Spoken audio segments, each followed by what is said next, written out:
Hi there, this is Leslie Boardman, and welcome to my short bio. It's this late because I've had these technical problems where I just couldn't figure out how to get my video onto YouTube. It just kept on shutting me down, and I finally figured it out. Never give up. I am living in Philadelphia area. I was born in Vermont, in Montpelier, Vermont, and my family moved to first New York City and then Philadelphia.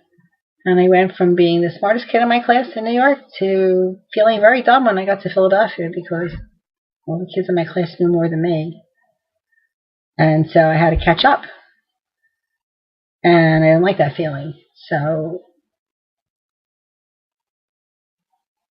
it just was a matter that my teachers hadn't gotten to those topics yet, but I didn't realize it at the time. Anyway, I did all my education in Philadelphia. I went to high school, college, Temple University.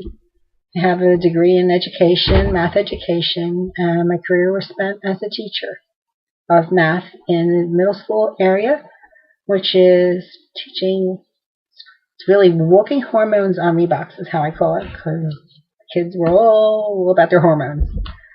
But I took a course with Jack Canfield and Mark Victor Hansen, who wrote the Chicken Soup for the Soul books, on improving self-esteem. And when I returned from that summer, I completely changed the way I taught those kids. And the first 3 days, I didn't teach any math. I talked about goals and making a list of their achievements, and they had no clue what to do about this. Nobody ever asked them questions like that. One kid said he was only good at sleeping. I said, are you kidding me? Do you know how to ride a bike? Yeah, well, not everybody can do that. And how many of you can remember the lyrics of a song when you just heard it a couple times? Not everybody can do that either. And then the ideas just started flowing. And by that end of the year, I saw how significant that was. I had this one kid, George, who ended up with the highest mark in my room. But in the middle of the year, I found out he had been in full-time special ed classes. This was the first time he was out in regular ed classes, and he believed in himself and what I was doing, and he got the highest mark of everybody. It's fabulous.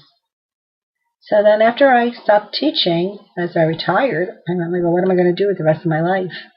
And I had so many things I could do because I was so good in many areas. I dabbled in multi-level marketing, and I did okay up to a certain level, but I just didn't take it far enough. I wasn't sure what was keeping me from going farther. And I also had the problem, what was my niche going to be?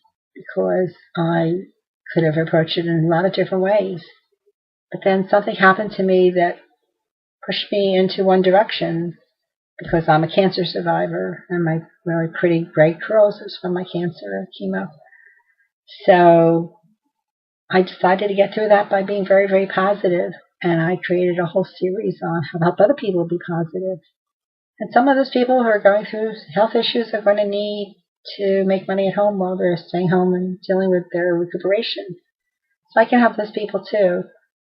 So that's what I discovered.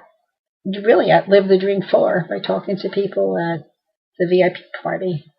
And everybody I mentioned it to said, that's it. You really got it. That's it. You have to do it. So this 5-month journey is going to accelerate that part of me that is a little bit afraid. I'm not quite sure of what. And I know that we're all going to just blast into the leadership roles that we deserve to be. That's it for now. See you in the next video. Bye.